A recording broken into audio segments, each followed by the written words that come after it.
Tras la muerte del presidente Paul von Hindenburg, el partido nazi, el partido de extrema derecha, rige Alemania con mano de hierro. Su líder, Adolf Hitler, actual canciller de la nación y ahora autoproclamado presidente, gobierna el país a través de políticas durísimas que coartan múltiples libertades de su gente. Europa y el mundo viven en una etapa que nunca antes han visto y de la que probablemente nunca se recuperarán. La Alemania nazi desarrolló una ideología muy particular en estos tiempos, centrándose en el nacionalismo extremo, el enaltecimiento de la raza aria como la raza perfecta y favoreciendo el desarrollo de una ciencia pragmática, practicista y materialista que pusiera en evidencia la superioridad mental del pueblo alemán. Estas ideas llegaron al centro de la investigación científica alemana, teniendo ejemplos notorios en la física y en la matemática. Este fenómeno matemático se conocerá finalmente como la Deutsche Mathematik, la matemática alemana. La influencia nazi en la matemática se vio reflejada principalmente en dos aristas: en el tratamiento de los matemáticos de etnicidad poco favorable, como los judíos, y en la introducción de una visión ideológica que favorecía el materialismo imperante en su filosofía. Entonces, ciertas áreas que aparentemente no aportan como quería la ideología eran canceladas. Generalmente eran áreas de estudio abstractas que a priori no poseían relación con el practicismo. La ideología nazi se implantó en la matemática a través del favorecimiento de las ramas más acercadas a lo material, privilegiando áreas palpables como la geometría y la teoría de la probabilidad, en desmedro de áreas más abstractas como la teoría de conjuntos de Cantor, la teoría de la medida o el álgebra abstracta, ya que a priori no poseían utilidad práctica para los fines de engrandecimiento del pueblo alemán. La revista de publicación más popular que seguía esta ideología era la llamada Deutsche Mathematik, publicada entre 1936 y 1943, editada por Ludwig Bieberbach y Theodor Vahlen. El mismo Bieberbach, profesor de la Universidad de Berlín, postuló en una disertación publicada en 1934 que los matemáticos pueden dividirse en aquellos de tipo S, aquellos que ven la matemática a través de sus preconcepciones, y aquellos de tipo J, aquellos que ven la matemática tal y como es. Bieberbach incluía como matemáticos de tipo S a personalidades como Augustin Cauchy y Edward Gorsat, mientras que incluía a Carl Friedrich Gauss en el tipo J.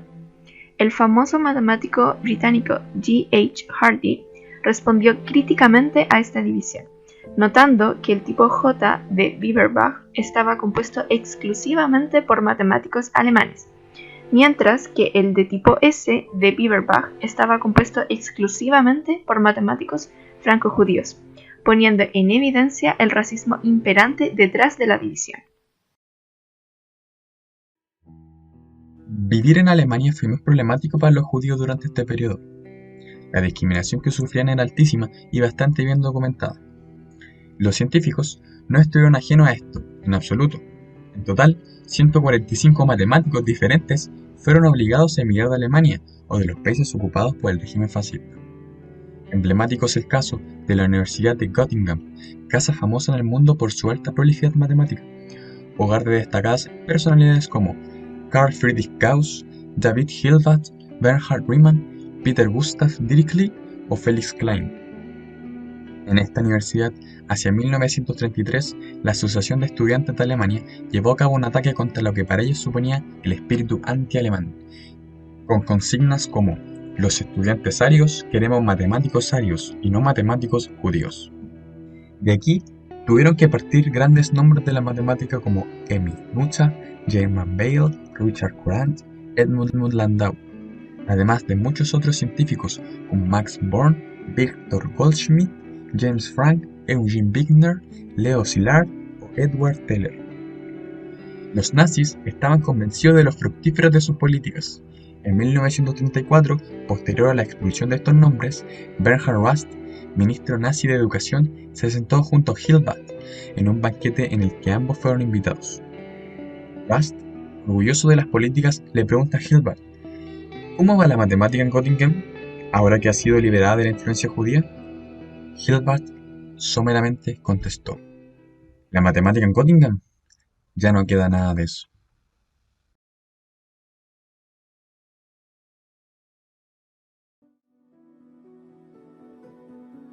Las instituciones son frágiles. Son más fáciles de destruir que de crear. Unos pocos meses de llevar a cabo las políticas de Hitler desarmó 2 siglos de progreso matemático en Göttingen. La universidad y Alemania en general nunca se recuperó de esto. Como John von Neumann, famoso matemático, predijo correctamente en 1933: si estos chicos continúan en el poder por solo 2 años más, arruinarán la ciencia alemana por al menos una generación. Las instituciones de ciencia a lo largo del mundo, y particularmente en Estados Unidos, se beneficiaron enormemente de la fuga de cerebros hace 80 años.